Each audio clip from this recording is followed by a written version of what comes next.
Elle laisse son mari viol derrière elle, mais quand son patron découvre la vérité. Lucie a toujours rêvé d'une vie paisible avec sa fille Emma, mais les cauchemars d'un mariage abusif l'ont enfermée dans une réalité étouffante. Lorsqu'elle décide de fuir, sans se retourner, son parcours de survie devient encore plus difficile. Épuisée par 2 emplois et le poids d'être une mère célibataire, Lucie fait la rencontre inattendue d'une personne qui pourrait changer son destin. Lucie se tenait devant la porte de sa maison. Son cœur battait fort dans sa poitrine, presque comme s'il cherchait à s'échapper, tout comme elle. La petite maison, autrefois un lieu de rêve, était devenue une prison. En regardant par la fenêtre, elle vit sa fille Emma jouer avec une poupée de chiffon, la même qui avait été sa préférée pendant des années, désormais usée et décolorée. Lucie soupira. La décision de partir avait été prise. Elle savait qu'elle ne pouvait plus supporter le poids de vivre avec Thomas, son mari, un homme qui n'avait plus aucun souvenir de l'amour qu'il lui avait juré autrefois. Les promesses de protection, de respect et d'amour éternel s'étaient dissipées dans les disputes et sous ses coups. Les nuits étaient longues, silencieuses, mais chargées de peur. À chaque fois qu'il rentrait ivre, Lucie savait qu'elle pouvait s'attendre à des insultes, des cris, certaines nuits, des coups. Ça doit s'arrêter, pensait Lucie en observant Emma jouer innocemment, sans avoir idée du fardeau que sa mère portait. Tout ce que Lucie voulait, c'était que sa fille grandisse en paix, loin de la violence et de la douleur. Elle savait que pour cela, elle devait être forte et courageuse, comme jamais elle ne l'avait été auparavant. Résolue, Lucie prit une vieille valise dans l'armoire. Elle commença à la remplir avec ses vêtements et ceux d'Emma, sans trop réfléchir à ce qu'elle emportait, animée seulement par l'urgence de partir. En pliant une robe de sa fille, Emma entra dans la pièce avec sa poupée dans les mains. « Maman, pourquoi tu fais les valises ?» demanda la petite, curieuse. Lucie s'agenouilla devant Emma, prenant les mains de sa fille dans les siennes. « Chérie, nous allons faire un voyage, toi et moi. Nous allons dans un endroit où nous serons très heureuses, je te le promets. » Les yeux d'Emma s'illuminèrent. « On va prendre l'avion ?» Lucie esquissa un sourire triste et caressa les cheveux de sa fille. « Non, mon amour, pas en avion. Mais ça va être une aventure, tu verras. » Après avoir rassemblé tout ce dont elle pensait avoir besoin, Lucie prit un morceau de papier et un stylo. Elle hésita un instant, mais elle savait qu'elle devait laisser quelque chose pour Thomas, un bref adieu, sans détour. Elle écrivit simplement « Thomas, je pars avec Emma. Nous ne reviendrons pas ». Elle laissa le mot sur la table de la salle à manger, là où il le trouverait en rentrant du travail. Lucie, tenant Emma par la main, quitta la maison pour la dernière fois. Le vent du soir lui caressait le visage, comme si le monde autour d'elle était conscient de sa décision. En marchant vers la gare routière, Lucie jeta un dernier regard en arrière, observant la maison qui avait abrité tant de bons moments, mais qui n'apportait désormais que douleur. Elle savait que Thomas serait furieux en trouvant la note, mais pour la première fois depuis des années, cela ne lui importait plus. Les semaines devinrent une répétition épuisante de journées longues et de nuits courtes. Lucie se réveillait avant le lever du soleil, préparant Emma pour l'école, avant de se précipiter vers le café où elle travaillait comme serveuse. Le café était animé, surtout le matin. Clients pressés, travailleurs, mères avec des enfants. Lucie servait tout le monde avec un sourire, bien qu'elle sente à peine ses jambes à la fin de son service. Lorsque son service au café prenait fin, elle rentrait chez elle, passait le peu de temps qu'elle avait avec Emma, l'aidait à faire ses devoirs et jouait un peu, avant de repartir pour son second travail de femme de ménage dans une usine. Les couloirs silencieux de l'usine, la nuit, contrastaient totalement avec le mouvement constant du café. Pourtant, même dans la tranquillité de la nuit, la fatigue restait une compagne constante. Les jours commencèrent à se fondre les uns dans les autres. Lucie avait l'impression de vivre dans un brouillard de fatigue. Son corps souffrait de manière qu'elle n'avait jamais imaginée, et parfois, en se regardant dans le miroir, elle se reconnaissait à peine. Les cernes profonds et ses épaules courbées sous le poids des responsabilités racontaient l'histoire d'une femme au bord de l'épuisement. Un jour, alors qu'elle servait une table au café, Monsieur Carter, son patron, l'observait. C'était un homme d'âge mûr, toujours sérieux et concentré sur les affaires, mais Lucie remarqua que ces derniers jours, il semblait plus attentif à elle, comme s'il percevait quelque chose de trouble. Elle était sur le point d'apporter un plateau à une table quand, soudain, tout autour d'elle se mit à tourner. Lucie eut juste le temps de poser le plateau sur le comptoir avant de sentir ses jambes faiblir. Elle se dirigea vers le débarras, sans s'en rendre compte, s'endormit quelques minutes, appuyée contre des cartons. Le bruit de la porte qui s'ouvrait brusquement la réveilla. Monsieur Carter se tenait là, avec un regard sévère. Lucie écarquilla les yeux, son cœur battant à tout rompre. « Lucie, ça va ?» Sa voix, bien que ferme,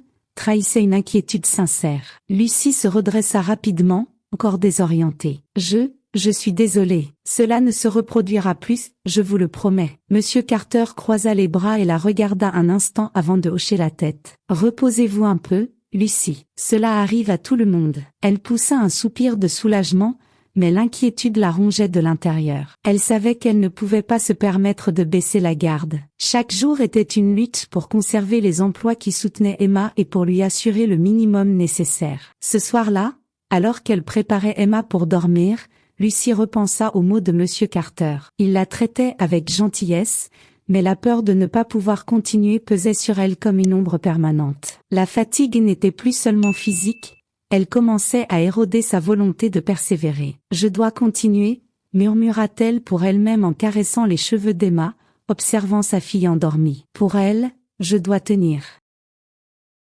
Le lendemain, Lucie arriva au café encore plus fatiguée que d'habitude. Sa tête lui faisait mal, et chaque mouvement semblait exiger plus d'efforts que la normale. La fatigue accumulée commençait à se manifester de façon implacable. Elle avait à peine dormi la veille, tourmentée par les pensées de factures à payer et l'inquiétude constante de ne pas être suffisante pour Emma. Peu après la fin de son service, Monsieur Carter lui demanda de venir le voir dans son bureau. Mais cette fois, Lucie entra sans peur, sereine. Elle savait qu'elle n'avait rien fait de mal. « Lucie », commença Monsieur Carter, en s'asseyant face à elle avec un sourire qui indiquait quelque chose de plus qu'une simple conversation de travail. « J'ai beaucoup réfléchi à votre situation et à ce que vous faites ici au café. Vous êtes une employée exemplaire et vous avez une capacité de travail impressionnante. Mais je sais que le fardeau que vous portez est bien trop lourd. » Lucie fronça les sourcils, ne sachant pas où cette conversation menait. « Je fais de mon mieux, Monsieur Carter, »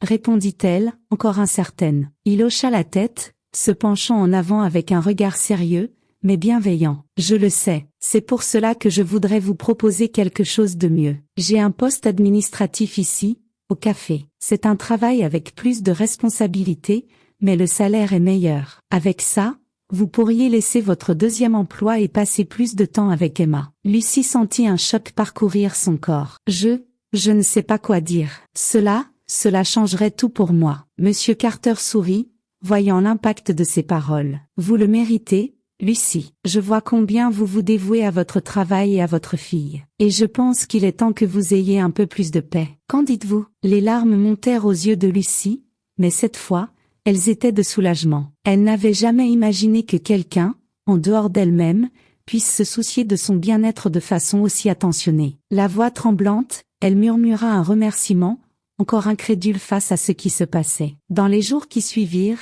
Lucie entama la transition vers son nouveau poste. Le travail était différent, nécessitant un niveau de concentration auquel elle n'était pas habituée, mais elle s'adapta rapidement. Plus important encore, les nouveaux horaires et le meilleur salaire lui permirent de passer plus de temps avec Emma, qui voyait maintenant sa mère plus reposée et présente. Au fil du temps, Monsieur Carter devint plus qu'un simple patron. Il était devenu un ami de confiance, une figure paternelle pour Lucie et une sorte de grand-père pour Emma, qui s'était attaché à lui comme s'il avait toujours fait partie de leur vie. Lucie commença à croire que, pour la première fois depuis qu'elle avait quitté Thomas, elle était sur la bonne voie. La vie, bien que toujours pleine de défis, semblait enfin lui offrir une chance de bonheur véritable.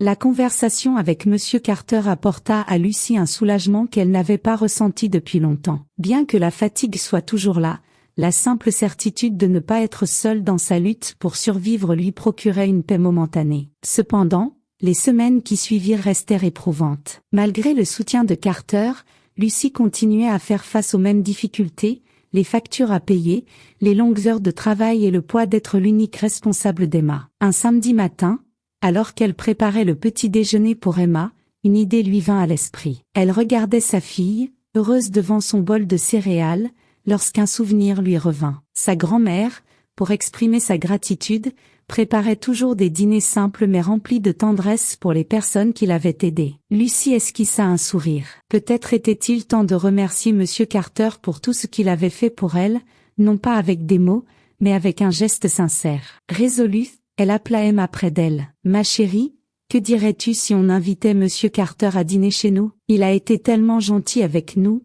et je pense que ce serait une belle façon de le remercier. » Les yeux d'Emma s'illuminèrent d'enthousiasme. « Oui, maman, je vais t'aider à tout préparer. » Avec ce plan en tête, Lucy attendit le moment opportun le lendemain pour proposer l'invitation à Monsieur Carter. À la fin de son service au café, alors qu'il faisait la caisse, Lucy s'approcha nerveusement. L'invitation était sur le bout de sa langue, mais elle peinait à trouver les mots. « Monsieur Carter, j'aimerais vous demander quelque chose, » commença Lucy, tentant de garder sa voix calme. « J'aimerais vous inviter à dîner chez moi. Ce n'est rien d'extraordinaire, mais ce serait une façon de vous remercier pour toute l'aide et la compréhension que vous nous avez accordées. » Surpris, Monsieur Carter haussa les sourcils un instant, puis esquissa un sourire chaleureux. « Lucy, ce serait un honneur. J'aimerais beaucoup voir votre maison, bien sûr, rencontrer votre fille. Demain soir, cela vous conviendrait? » Lucy acquiesça, ressentant une chaleur réconfortante dans sa poitrine. Elle rentra chez elle avec une excitation nouvelle, et passa le lendemain à préparer tout du mieux qu'elle le pouvait. Sa maison était modeste, mais elle la maintenait toujours impeccable, un reflet de sa dévotion. Le dîner serait simple, poulet rôti, riz, et une salade fraîche qu'Emma adorait. Lorsque Monsieur Carter arriva à l'heure convenue, Lucy l'accueillit avec un sourire timide. Il entra dans la petite maison, regardant autour de lui avec curiosité. Les murs étaient décorés de dessins d'Emma, et des petits vases de fleurs ornaient les coins de la pièce. « Cette maison respire la vie », observa-t-il en admirant les détails. « Elle est simple, mais pleine d'amour. On ressent la tendresse dans chaque coin. » Emma, d'abord timide, se laissa rapidement charmer par la gentillesse de Monsieur Carter. Il lui posa des questions sur l'école, ses dessins, et bientôt ils riaient et discutaient comme de vieux amis. Lucy observait la scène, le cœur rempli de chaleur. Ce dîner n'était pas seulement un remerciement, mais une affirmation qu'elle était sur la bonne voie. Après le dîner, alors qu'Emma était allée jouer dans sa chambre, Monsieur Carter se montra plus détendu. Il regarda Lucy avec un sourire sincère. « Lucy, vous êtes une femme extraordinaire. Tout ici, de la manière dont vous vous occupez de votre fille à la façon dont vous entretenez cette maison, montre combien vous vous investissez. Et c'est rare. » Lucy fut profondément touchée. Les mots de Carter résonnaient en elle, lui offrant une validation dont elle ignorait avoir besoin. Lorsqu'il partit, il lui promit qu'il serait toujours là si elle avait besoin de quoi que ce soit. « Vous pouvez compter sur moi, Lucy, toujours. » Le dîner spécial avec Monsieur Carter changea quelque chose en Lucy. Bien que sa routine quotidienne restât épuisante, elle ressentait une nouvelle confiance en elle. Elle savait que, malgré les difficultés, elle avait du soutien. Elle n'était plus seulement une mère célibataire luttant contre le monde, elle avait désormais un petit filet de sécurité, quelque chose qu'elle n'avait pas ressenti depuis qu'elle avait quitté Thomas. Un matin, après un autre service au café, Monsieur Carter lui demanda de venir parler dans son bureau. Cette fois-ci, Lucy entra sans peur, sereine. Elle savait qu'elle n'avait rien fait de mal. « Lucy », commença Monsieur Carter en s'asseyant devant elle avec un sourire qui semblait annoncer plus qu'une simple conversation de travail, « J'ai beaucoup réfléchi à votre situation et à tout ce que vous faites ici au café. Vous êtes une employée exemplaire, et vous avez une capacité de travail impressionnante. Mais je sais que le fardeau que vous portez est bien trop lourd. » Lucy fronça les sourcils, ne comprenant pas encore où il voulait en venir. « Je fais de mon mieux,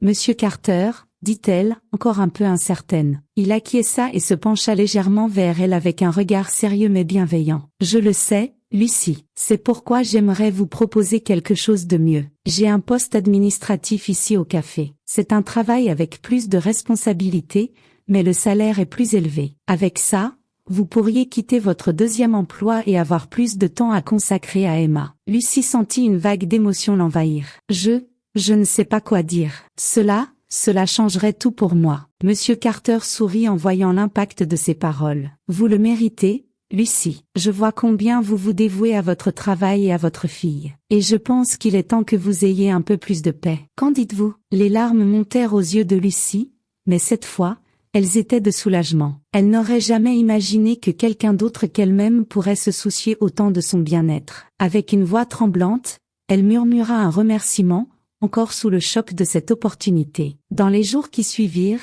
Lucie commença sa transition vers son nouveau poste. Le travail était différent, nécessitant un niveau de concentration auquel elle n'était pas habituée, mais elle s'adapta rapidement. Plus important encore, les nouveaux horaires et le meilleur salaire lui permirent de passer plus de temps avec Emma, qui voyait maintenant sa mère plus reposée et présente. Au fil du temps, Monsieur Carter devint plus qu'un simple patron. Il devint un ami de confiance, une figure paternelle pour Lucie, et une sorte de grand-père pour Emma, qui s'était attachée à lui comme s'il avait toujours fait partie de leur vie. Lucie commença à croire que, pour la première fois depuis qu'elle avait quitté Thomas, elle était sur la bonne voie. La vie, bien que toujours remplie de défis, semblait enfin lui offrir une chance de bonheur véritable. Des mois s'étaient écoulés depuis que Lucie avait pris son nouveau poste au café. La vie était devenue plus sereine, ce qui lui semblait presque irréel. Elle n'avait plus à courir d'un emploi à l'autre, et les soirées étaient désormais consacrées à Emma, à jouer, lire des histoires ou simplement profiter de la compagnie l'une de l'autre. Emma s'épanouissait à l'école, toujours enthousiaste à l'idée de raconter à sa mère sa journée, ses nouveaux amis et les projets auxquels elle participait. Pour Lucie, voir sa fille heureuse et en sécurité était tout ce qu'elle avait toujours désiré. Elle savait, sans aucun doute, qu'elle avait fait le bon choix en fuyant Thomas et en reconstruisant sa vie loin de lui. Mais cette tranquillité fut interrompue par une nouvelle inattendue. Monsieur Carter, qui avait toujours été en bonne santé et énergique, commença à manquer le travail. Au début, ce n'était qu'un jour ou deux, mais bientôt, ses absences devinrent plus fréquentes. Inquiète, Lucie se rendit chez lui un samedi après-midi. Quand elle arriva, elle trouva Monsieur Carter alité, visiblement affaibli. Son visage, autrefois toujours sérieux mais vigoureux, était désormais pâle, et son corps semblait bien plus fragile que dans ses souvenirs. « Lucie, quel plaisir de te voir !» dit-il avec un sourire faible mais chaleureux. Lucie s'assit à côté de son lit, lui prenant la main. « Que se passe-t-il ? Pourquoi ne m'as-tu pas dit que tu étais malade ?» Monsieur Carter soupira lourdement, comme si chaque mot était difficile à prononcer. « Je ne voulais pas t'inquiéter. J'ai quelques problèmes de santé, mais... cela semble s'aggraver. » Lucie sentit un serrement au cœur. « Tu es seule ici ? Tu n'as personne pour s'occuper de toi ?» Il secoua la tête. « Je ne me suis jamais mariée. Ma famille vit loin, et nous n'avons jamais été très proches. Mais ne t'inquiète pas, je vais bien. » Lucie ne pouvait pas accepter cela. Dans les jours suivants, elle se mit à lui rendre visite chaque jour, lui apportant des repas, discutant avec lui et s'assurant qu'il ne soit pas seul. Emma, qui le considérait désormais comme un grand-père, adorait l'accompagner et égayait ses journées avec des rires et des histoires. Malheureusement, le temps fut implacable, et la maladie progressa rapidement. Quelques semaines plus tard, Monsieur Carter s'éteignit paisiblement, entouré par l'affection que Lucie et Emma lui avaient prodiguée dans ces derniers moments. Le choc de sa perte fut immense, mais ce qui vint ensuite fut encore plus inattendu. Lucie fut convoquée au bureau d'un notaire pour discuter du testament de Monsieur Carter. Assise dans cette pièce froide, avec des documents devant elle, Lucie peinait à croire ce qu'elle entendait. « Monsieur Carter vous a tout légué, Lucie, » dit le notaire en lui passant les papiers. « Le café, la maison, tous ses biens. Il voulait s'assurer que vous et Emma soyez en sécurité. » Lucie ne put contenir ses larmes. La générosité de Carter, un homme qu'elle connaissait depuis si peu de temps, avait changé sa vie pour toujours. Le café, qui n'était autrefois qu'un simple emploi, était maintenant un héritage, quelque chose qu'elle pourrait transmettre à Emma un jour. Elle quitta le bureau du notaire avec un mélange de tristesse et de gratitude. Carter, par sa bonté silencieuse et discrète, avait assuré qu'elle et sa fille n'auraient plus jamais à lutter seules. Ainsi, Lucie, qui autrefois avait fui une maison emplie de douleur, avait désormais construit un nouveau foyer. Un foyer rempli d'amour, de sécurité, et surtout, d'espoir pour l'avenir.